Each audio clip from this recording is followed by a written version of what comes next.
እስራኤል ሆይ ብትመለስ ወደ እኔ ብትመለስ ይላል እግዚአብሔር። አጸያፊ ነገሮችን ከፊቴ ብታስወግድ ባትናወጥ ብትቆምም በእውነት በቅንነትና በጽድቅ ሕያው እግዚአብሔርን ብለህ ብትምል አሕዛብ በእርሱ ይባረካሉ፣ በእርሱም ይከበራሉ። እግዚአብሔር ለይሁዳና ለኢየሩሳሌም ሰዎች እንዲህ ይላል፣ እዳሪውን መሬት ረሱ፣ በእሾህም መካከል አትዝሩ። እናንተ የይሁዳ ሰዎች የኢየሩሳሌምም ነዋሪዎች ለእግዚአብሔር ተገረዙ፣ የልባችሁንም ሸለፈት አስወግዱ። አለዚያ ስለሰራችሁት ክፋት ቁጣዬ እንደ እሳት ይንበለበላል፣ ሊገታውም የሚችል የለም።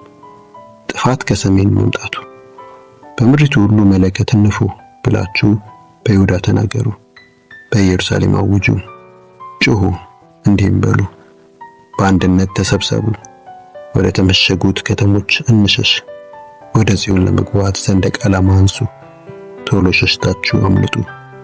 ከሰሜን መቅሰፍትን ታላቅ ጥፋትን አመጣለሁና። አንበሳ ከደኑ ወጥቷል፣ ሕዝብንም የሚያጠፋ ተሰማርቷል። ምድርሽን ባዶ ሊያደርግ ከስፍራው ወጥቷል። ከተሞችሽም ፈራርሰው ይወድቃሉ፣ ያለ ነዋሪም ይቀራሉ። ስለዚህ ማቅ ልበሱ፣ እዘኑ፣ ዋይ በሉ። የእግዚአብሔር አስፈሪ ቁጣ ከኛ አልተመለሰምና።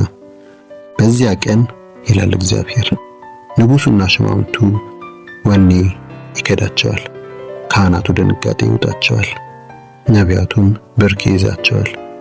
እኔም ጌታ እግዚአብሔር ሆይ ሰይፍ አንገታቸው ላይ ተቃጥቶ ሳለ ሰላም ይሆንላቸዋል ብለህ ይህን ሕዝብና ኢየሩሳሌም ለምን እጅግ አታለልህ አልሁ።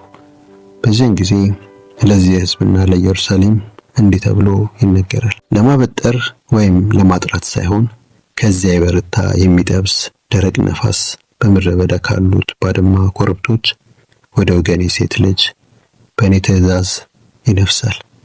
እንግዲህ ፍርዴን በእነርሱ ላይ እናገራለሁ። እነሆ እንደ ደመና ይንሰራፋል፣ ሰረገሎቹ እንደ አውሎ ነፋስ ይመጣሉ፣ ፈረሶቹም ከንስር ይፈጥናሉ። መጥፋታችን ነውና ወዮልን።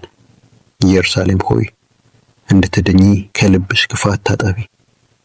እስከ መቼ ክፉ ሐሳብ በውስጥሽ ይኖራል? ድምፅ ከዳን ይሰማልና ከኤፍሬም ተራሮችም ጥፋትን ያውጃል። ይህን ለሕዝቦች አሳውቁ፣ ለኢየሩሳሌም እንዲህ ብላችሁ በይፋ ንገሩ።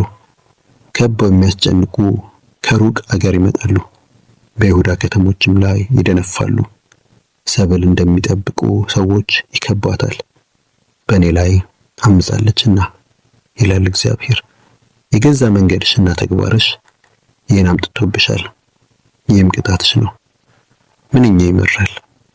እንዴትስ ልብ ይሰብራል! ወይ አበሳዬ፣ ወይ አበሳዬ! ስቃይ በስቃይ ላይ ሆነብኝ። ሀወይ የልቤ ጭንቀት! ልቤ ክፉኛ ይመታል፣ ዝም ማለት አልችልም። የመለከትን ድምፅ የጦርነትንም ሙካታ ሰምቻለሁና ጥፋት በጥፋት ላይ ይመጣል። ምድሪቱም በሞላ ባድማ ትሆናለች።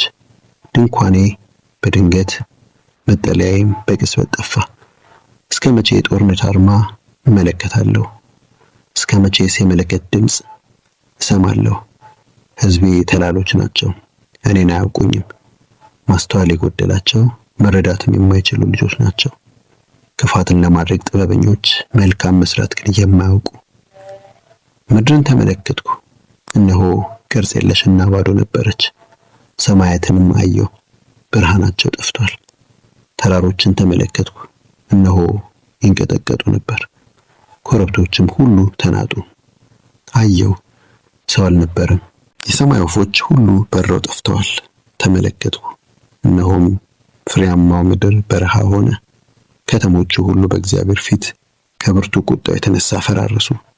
እግዚአብሔር እንዲህ ይላል፣ ምድር ሁሉ ባድማ ትሆናለች፣ ነገር ግን ፈጽሜ አላጠፋትም። ስለዚህ ምድር ታለቅሳለች፣ ሰማያትም በላይ ይጨልማሉ። ተናግሬያለሁ፣ ሐሳቤን አልለውጥም። ወስኛለሁ፣ ወደ ኋላም አልልም። ከፈረሰኞችና ከቀስተኞች ጩኸት የተነሳ ከተማ ሁሉ ይሸሻል። አንዳንዶች ደን ውስጥ ይገባሉ፣ ሌሎችም ቋጥኝ ላይ ይወጣሉ። ከተሞች ሁሉ ባዶ ቀርተዋል፣ የሚኖርባቸውም የለም። አንቺ ለጥፋት የተዳረግሽ ሆይ ምን መሆንሽ ነው? ቀይ ቀሚስ የለበስሽው ለምንድን ነው? ለምን በወርቅ አጌጥሽ? አይኖችሽንስ ለምን ተኳልሽ? እንዲያው በከንቱ ተሽሞንሙነሻል። የተወዳጀሻቸው ንቀውሻልና ነፍስሽንም ሊያጠፉ ይፈልጋሉ። የበኩር ልጇን ለመውለድ እንደምታመጥ በወሊድ እንደምትጨነቅ ሴት ድምፅ ሰማሁ። የጽዮን ሴት ልጅ ትንፋሽ አጥሯት ትጮህ እጇን ዘርግታ ወዮልኝ ተዝለፈለፍኩ በነፍሰ ገዳዮች እጅ ወደቅኩ ስትል ሰማሁ።